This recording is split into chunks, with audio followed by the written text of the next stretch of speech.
지난 주일은 성서주일이었습니다. 그런데 몽골 선교사이신 유무스 목사님께서 설교하시므로 성서주일을 지키지 못했습니다. 우리 성도들이 1년에 한 번쯤은 성경에 대해서 말씀을 듣는 것이 좋을 줄 알아서 오늘 성경에 대해서 말씀을 전하고자 합니다. 우리는 지금까지 성경을 많이 읽고 묵상했으며 성경 공부도 많이 했습니다. 웬만한 그리스도인이라면 집에 성경 두서너 권은 가지고 있습니다. 저도 도대체 내가 성경을 몇 권이나 가지고 있나 하고 한번 서재에 한번 세어봤더니 영어 성경 포함해서 한 10권 정도가 되더라고요. 지금 우리는 너무나 행복한 가운데서 믿음 생활을 하고 있습니다. 어떤 나라는 성경이 없어서 지하교회에서 성경을 노트에 받아 적어서 성경을 읽고 묵상하면서 눈물을 흘린다고 합니다. 이렇게 우리는 잘 만들어진 성경을 가지고도 읽지 않고 겨우 주일날 교회 올 때만 먼지 묻은 성경을 툭 털고 교회에 오는 분들이 얼마나 많은지 모릅니다. 이 성경이 여러분 속에 어떠한 의미가 있습니까? 이 하나님 말씀이 오늘 우리에게 어떠한 능력이 되고 있습니까? 성경은 언약의 책입니다. 구약 성경은 옛 언약을 말하고요. 신약 성경은 그리스도 안에서의 새 언약을 신약 성경이라고 말씀하고 있습니다. 이 책이 성령을 통해서 우리 인격 속에 말씀하실 때에 그리고 내가 그 말씀에 붙들릴 때에 생명의 말씀이 되고 능력의 말씀이 되는 줄 압니다. 오늘 본문은 하나님의 말씀인 성경이 우리에게 어떠한 의미인지 그리고 어떠한 능력이 되는지를 말씀하고 있습니다. 우리 오늘 본문 말씀 23절 한번 같이 읽으시겠습니다. 시작. 너희가 거듭난 것은 썩어질 씨로 된 것이 아니요 썩지 아니할 씨로 된 것이니 살아있고 항상 있는 하나님의 말씀으로 되었느니라고 말씀합니다. 여러분, 거듭난다는 것이 무엇일까요? 거듭난다는 것은 영어로 born again이라는 뜻입니다. 즉 다시 태어난다는 것이죠. 하나님의 사람으로 회심, 변화를 우리가 거듭난다고 말씀하고 있습니다. 이 모든 것이 하나님 말씀으로 되어진다는 것입니다. 오늘 우리의 거듭남이 누구에 의해서 되어진 것입니까? 가정교육의 영향입니까? 학교 교육의 영향입니까? 책이나 세상 정보의 힘입니까? 물론 이런 것들도 도구로 쓰일 수는 있습니다. 그러나 정말 우리를 거듭나게 하는 것은 하나님의 말씀인 줄 믿습니다. 할렐루야. 말씀이 우리를 변화시킵니다. 히브리서 4장 12절에는 어떤 말씀이 있습니까? 하나님의 말씀은 살았고 운동력이 있어 좌우에 날선 어떤 검보다도 예리하여 혼과 영과 관절과 골수를 찔러 쪼개기 하고 마음의 생각과 뜻을 감찰하신다. 그 말입니다. 말씀을 통해서 우리 안에 들어있는 것을 다 비춰보게 된다는 것입니다. 이 말씀이 우리의 삶 속에 깊이 들어와서 내적으로 역사하십니다. 이 말씀을 통해서 내가 어떻게 살아야 하는지를 알게 되는 것입니다. 세상이 우리를 구원하고 세상이 우리를 변화시키지 못합니다. 사람을 변화시키고 거듭나게 하는 것은 하나님의 말씀이 뿐인 것을 믿으시기 바랍니다. 여러분, 세상에 들어가면 들어갈수록 갈등과 고통과 아픔만 더할 뿐입니다. 왜 그렇습니까? 하나님의 말씀과 하나님의 세계와 하나님의 나라, 하나님 자체는 영원한 데 반해서 땅의 것은 죽고 썩는 것이기 때문입니다. 유한한 것입니다. 우리 믿음의 사람이 거듭난 것은 땅에 있는 썩을 것으로 된 것이 아니라 썩지 아니할 하나님의 말씀으로 되었다는 것입니다. 여러분, 말씀이 살아있다는 것은 무슨 뜻일까요? 야고보서 2장 17절에 우리 교회 표어처럼 믿음이 행함으로 나타나야 합니다. 행함이 없는 믿음은 그 자체가 죽은 것이라고 말씀하고 있습니다. 말씀이 그렇게 쓰여 있으면 그렇게 사는 것이 살아있는 믿음이라는, 그것이 살아있는 말씀이라는 것입니다. 삶 따로 말씀 따로는 죽은 믿음이라는 것입니다.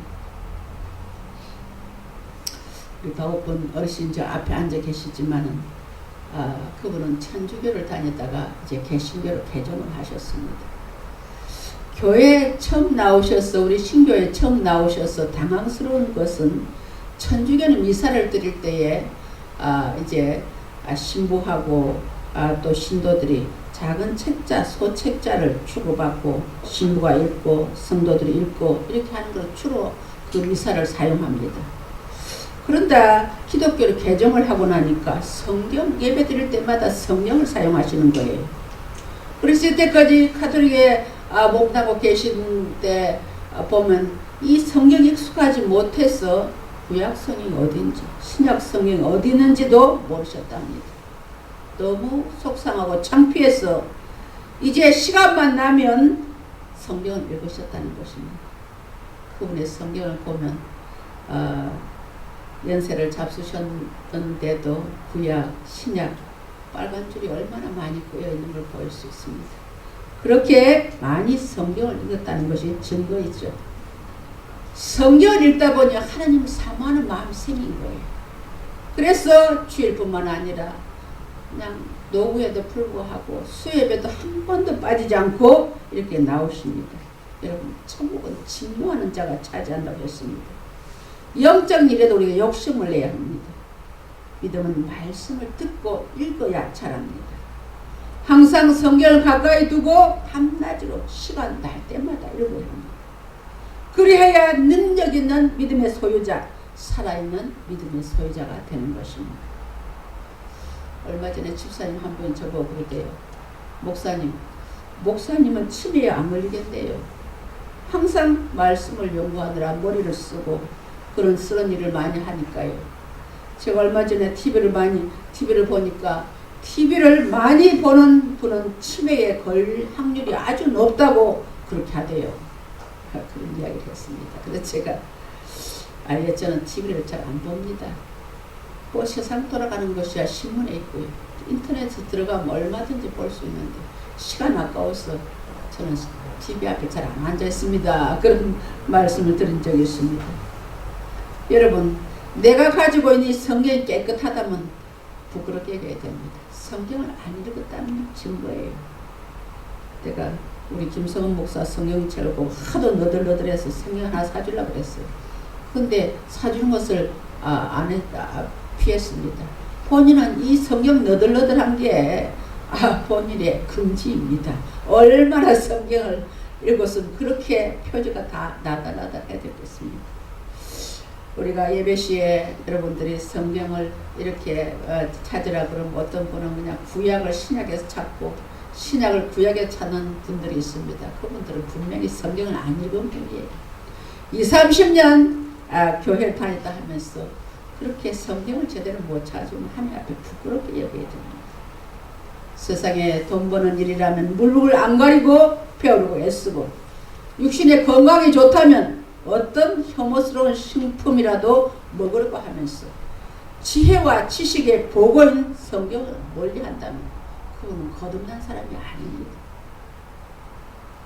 여러분, 찰스 다윈이라는 사람은 진화론의 창시자입니다. 1883년에 진화론을 전개하면서 원숭이가 진화돼서 사람이 된다고 발표했습니다. 최초의 단세포 생물이 진화해서 고등 동물이 되었고 마침내 인간으로 진화했다는 그런 설을 폈습니다. 그런데 진화론을 설정한 다윗은 원숭이와 사람 사이에 중간 거리가 필요했습니다. 그래야만 자신의 이론의 타당성을 인정받을 수 있기 때문입니다. 그래서 그 중간 거리를 찾기 위해서 그는 배를 타고 미개한 원주민들이 사는 저 섬을 찾아다녔습니다. 마침내 남양군도의 어느 섬에 도착했을 때 분명 사람처럼 생겼지만 원숭이처럼 생활하는 집단이 있었습니다. 그들은 벌거벗고 있었고 뭐 닥치는 대로 음식을 먹어치웠습니다. 도저히 사람이라고는 볼 수가 없었습니다. 다윗은 아마 저들이 사람과 원숭이의 중간꼴이쯤 된다 그렇게 생각을 했습니다.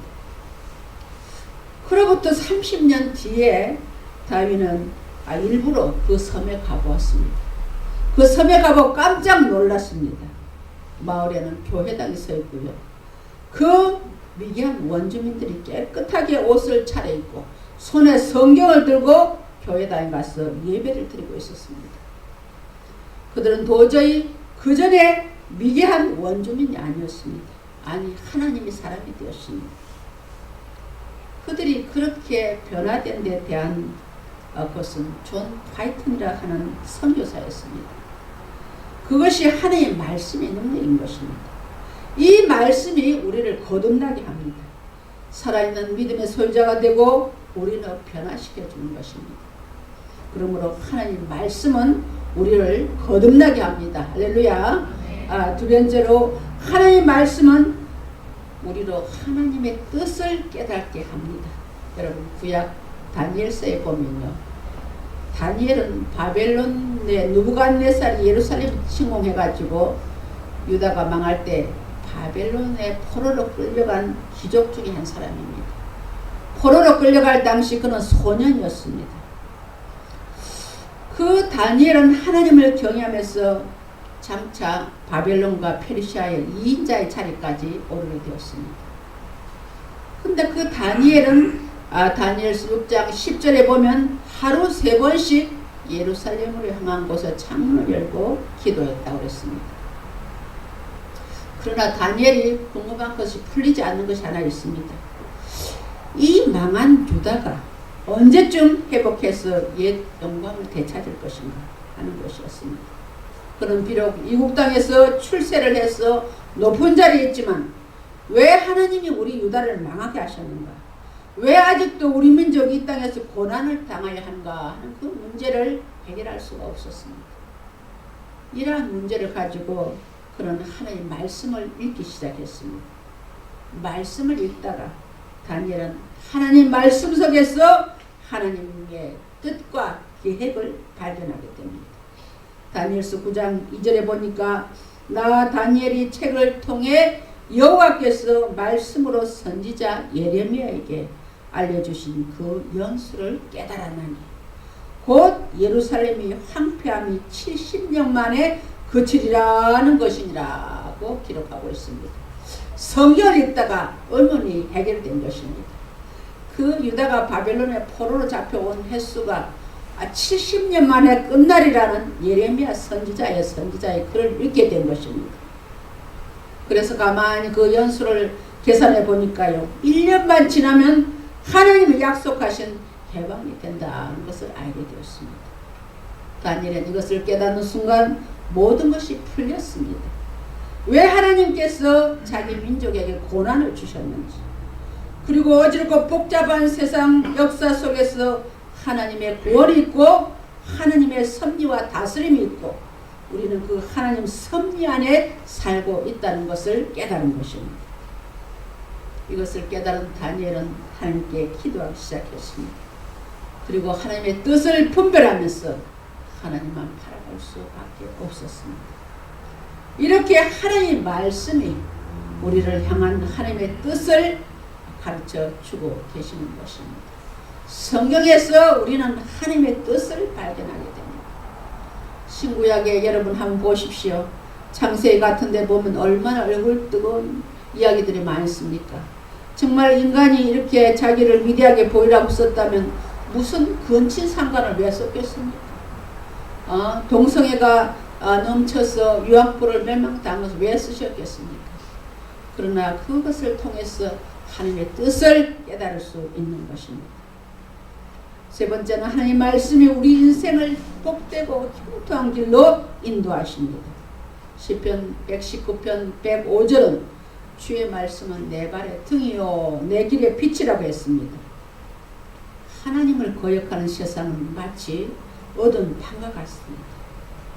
그러나 어두운 세상에 우리에게 밝은 빛이 있으니 그것은 하나님의 말씀입니다.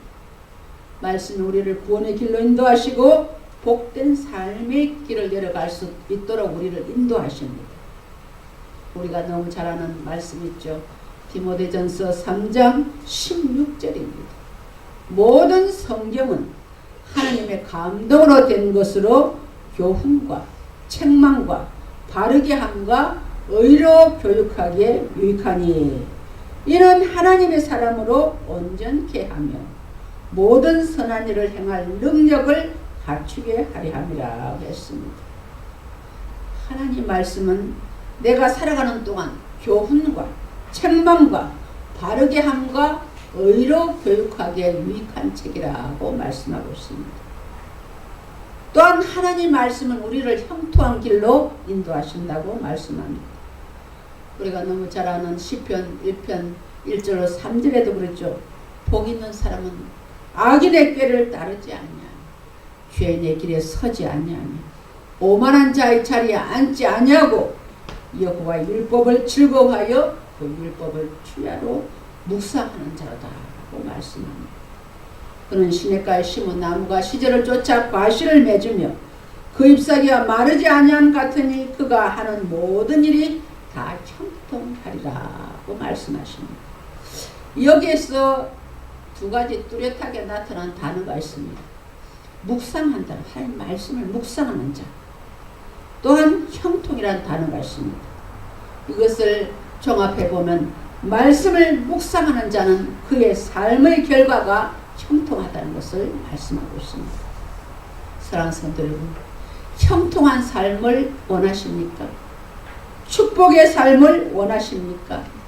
그것은 하나님 말씀 안에 있습니다. 할렐루야. 네. 모든 지혜와 지식은 하나님 말씀 안에 있습니다. 그 석학 사도 바울도 너무나 하나님 말씀이 깊고 지혜와 지식이 부여했어.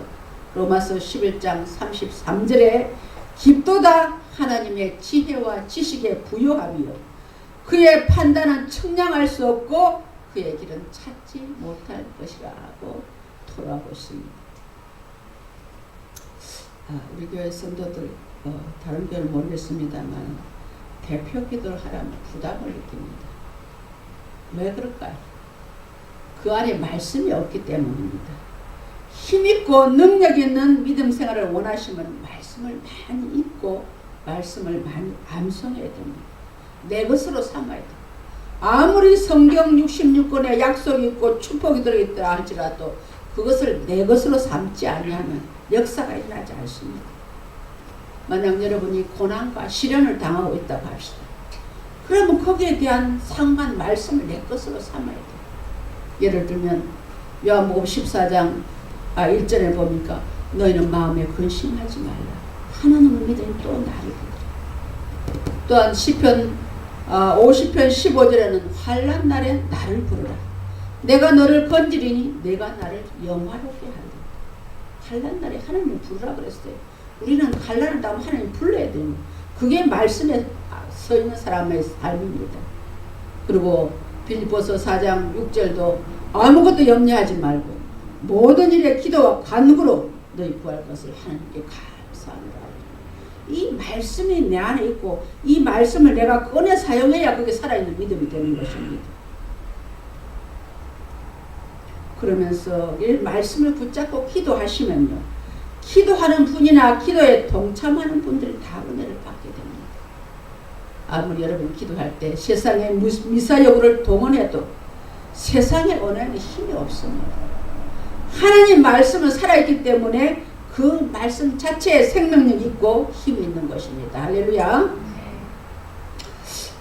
죽으면 죽으리라는 책을 쓴 안희숙 여사를 여러분 잘 아실 것입니다. 일본 군국주의 지하에서 예수 믿는 죄로 평양 감옥에 갇히게 되었습니다. 그는 감옥 안에서도 감방 안의 식구들과 함께 성경 찬송도 없이 예배를 드렸습니다. 찬송도 내 속에 입력해 놓은 것으로, 말씀도 내 안에 입력해 놓은 것으로 예배를 인도합니다. 찬송 부를 때는 여러분 같이 예배 드립시다. 찬송을 자기가 선창을 하면 그 안에 있는 분들이 따라합니다. 말씀도 내 안에 있는 거를 꺼내가지고 말씀을 전합니다. 저 멀리서 일본 수사가 가만히 들으니까 찬송 소리가 분명히 났는데 뛰어와서 예배 드렸지? 아니요, 예배 안 드렸어요. 성령 찬송도 없이 어떻게 예배 드립니까? 그렇게 말합니다. 이렇게 우리 간수는 분명히 찬송 소리가 났는데 증거가 없잖아요.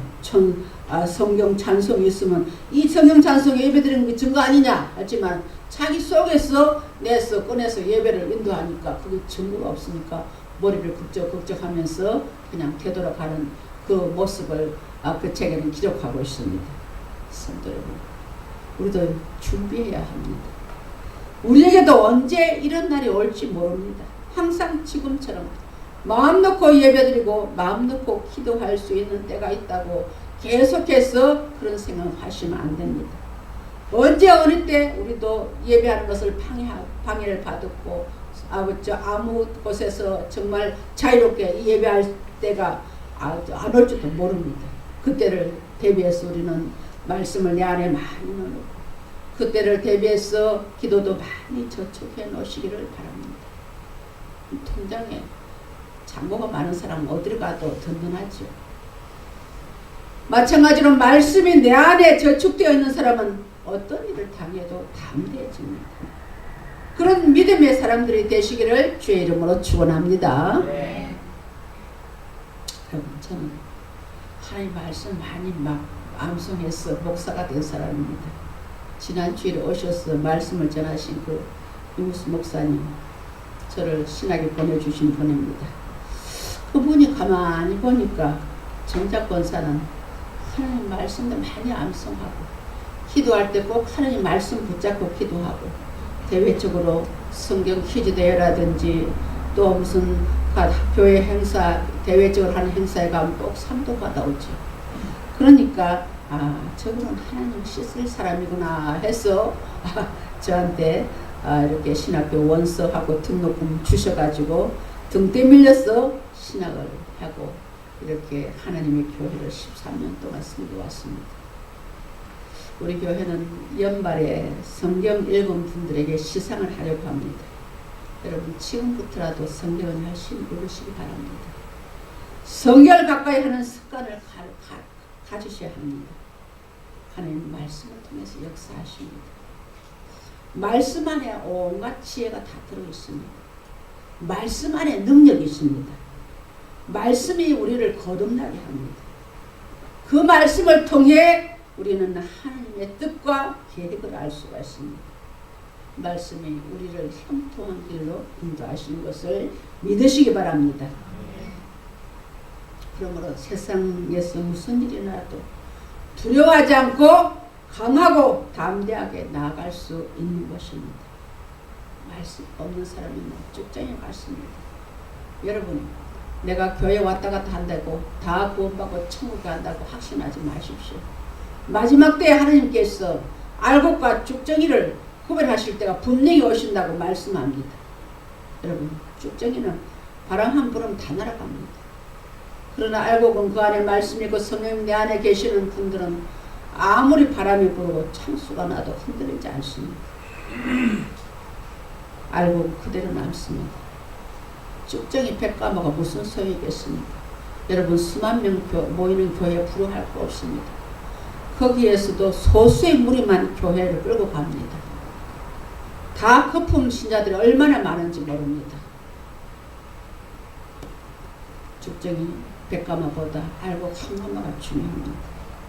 우리 예사람교회 성도님들은 그 심령의 말씀이 가득 채워졌어. 정말로 어떤 어려움과 환난과 풍파가 와도 말씀이 채워졌어. 알곡 성도가 되시기를 주의 이름으로 축원합니다. 기도하십시다. 하나님 아버지, 은혜를 감사합니다. 하나님 말씀은 내 발의 등이요 내 길의 빛이라고 하셨습니다. 우리가 교회를 출입하면서도 말씀이 내 안에 없으면 조금만 환난이 와도 아버지 시험에 들고 아버지 세상으로 돌아나가는 경우를 많이 봅니다. 하나님, 말씀만이 우리를 영적인 사람으로 거듭나게 합니다. 하나님 말씀을 통해서 우리가 하나님의 뜻을 깨닫게 합니다. 말씀에는 하나님의 지혜와 지식의 보고입니다. 말씀이 우리의 삶을 복되고 형통하게 인도합니다. 하나님, 세상 것에 너무 치심하지 말게 하시고 하나님 말씀으로 붙잡고 말씀을 내 안에 많이 저축함으로써 강하고 담대한 믿음의 소유자들 되시기를 원합니다. 하나님, 많은 사람 아버지 부러워하지 말게 하시고 내가 말씀으로 바로 써서 알고 신자가 되는 것이 중요합니다. 우리 온 성도들 이런 말씀의 사람이 되었어 하나님 앞에 영광 돌리기를 원하오며 예수님의 이름으로 기도하옵나이다. 아멘.